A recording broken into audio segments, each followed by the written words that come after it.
Awesome. To play this game, first of all, the team that goes first picks a QR code, and then with their iPads, they scan the QR code. It will then take them to a website, and they have to determine whether or not this article has authority, accuracy, or currency. So then they look, and whether or not it has an author, what year it was published, and where it was published.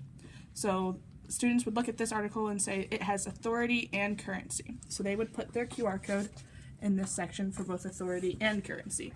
So then, because this article has 2 correct categories, they would move their piece ahead 2 spaces.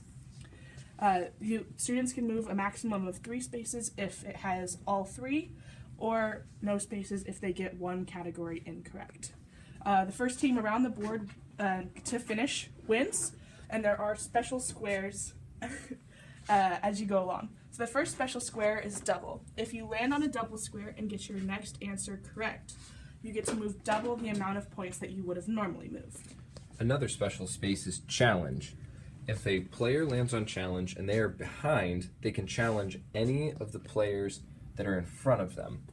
If the challengers get it correct and the people being challenged get it wrong, then they swap spaces and the challenger takes the lead.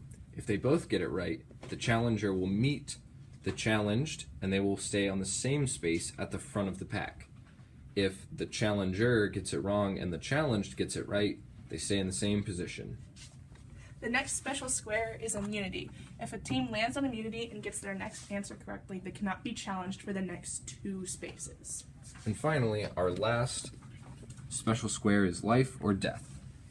There are 2 of them, nicely placed right before the safe space and the finish space.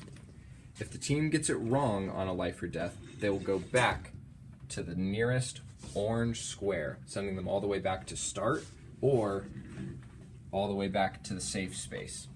However, if they get it right, then they will advance to the orange square and either be safe or win the game.